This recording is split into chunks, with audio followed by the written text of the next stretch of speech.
प्यारे बच्चों, कक्षा 6 के इतिहास विषय में अध्याय 4 में वैदिक युग के अंतर्गत आज पढ़ेंगे इस वीडियो में उत्तर वैदिक युग, जनपद और महाजनपद, सामाजिक जीवन तथा राजनीतिक जीवन। देखिए, उत्तर वैदिक युग, उत्तर वैदिक काल तक कुछ आर्य सप्त सिंधु से लेकर गंगा की घाटियों तथा अन्य समीपवर्ती स्थानों तक पलायन कर चुके थे। इस काल में उनके सामाजिक, आर्थिक, धार्मिक तथा राजनीतिक जीवन में बहुत से परिवर्तन आए। उत्तर वैदिक काल की जानकारी हमें सामवेद, यजुर्वेद और अथर्ववेद से प्राप्त होती है। इस काल की अन्य सूचनाएं हमें उनके अनगिनत साहित्यों जैसे ब्राह्मणों, उपनिषदों, पुराणों, महाभारत तथा रामायण द्वारा प्राप्त होती है। आगे देखें, जनपद और महाजनपद। प्राचीन वैदिक काल का जाति समाज विभिन्न राज्यों में परिवर्तित हो चुका था, जिसे जनपद कहते थे। जनपद का अर्थ है वह स्थान जहां पर किसी विशेष जाति के लोग निवास करते हों। जहां पर किसी विशेष जाति के लोग निवास करते हों। बाद में इनमें से कुछ जनपद अधिक महत्वपूर्ण बन गए और उन्होंने अपना राज्य बढ़ाकर महाजनपद बना लिए।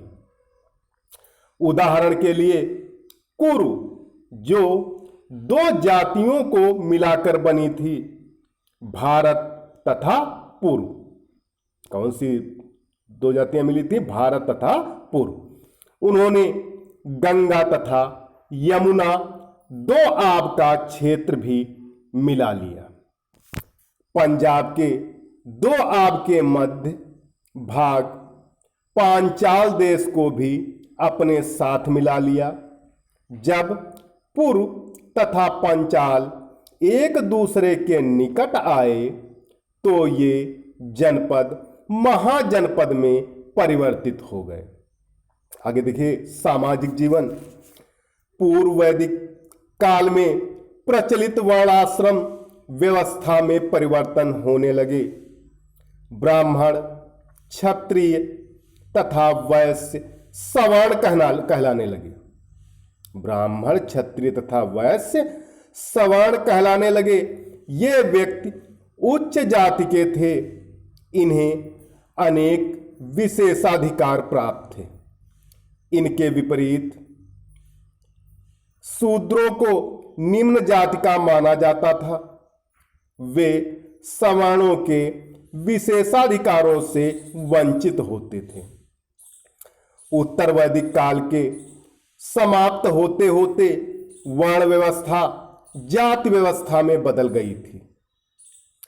यह व्यवस्था व्यवसाय पर आधारित न होकर क्रमशः जन्म पर आधारित हो गई। राजनीतिक जीवन। राजा अपने राज्य का प्रमुख शासक तथा सेनापति होता था। वह राज्य का प्रमुख न्यायकर्ता होता था। वह अपनी प्रजा के हित का ध्यान रखता था। वह महाराजाधिराज की पदवी का प्रयोग करता था। विभिन्न राज्यों का आकार और शक्ति धीरे धीरे बढ़ने लगी तथा एक निश्चित क्षेत्र के लिए राष्ट्र शब्द का प्रयोग किया जाने लगा था। राजा अपने क्षेत्र के प्रभुत्व को बढ़ाने के लिए अनेक धार्मिक अनुष्ठान करता था। वह राजसूय तथा अश्वमेध यज्ञ भी करता था। राज्य का विस्तार होने पर वह अनेक अधिकारियों की सहायता से शासन करता था। पुरोहित धार्मिक अनुष्ठान करते थे, सेनानी सेना का नेतृत्व करता था तथा संग्रहणी कर वसूली करता था। बलि का स्थान अब शुल्क ने ले लिया था, जो एक नियमित कर था। निचले स्तर का शासन ग्राम सभाओं द्वारा होता था। सभा और समिति की भूमिकाएं बदल गई थीं। इनमें ब्राह्मणों तथा राजपुरुषों का प्रभुत्व बढ़ गया था। युद्ध कला आर्यों ने भारत में घोड़ों का प्रचलन किया। किसका प्रचलन किया? घोड़ों का। इनका प्रयोग घुड़सवारी तथा रथ खींचने में होता था। धनुष बाण, तलवार, भाले, गदाएं आदि आर्यों के प्रमुख हथियार थे। युद्ध क्षेत्र के नियम निश्चित थे। तो प्यारे बच्चों, आज इस वीडियो में इतना ही। सभी विद्यार्थी जो आज पढ़ाया गया है उसे अपनी भाषा में लिखकर होमवर्क वाले ग्रुप पर अवश्य डालें। धन्यवाद।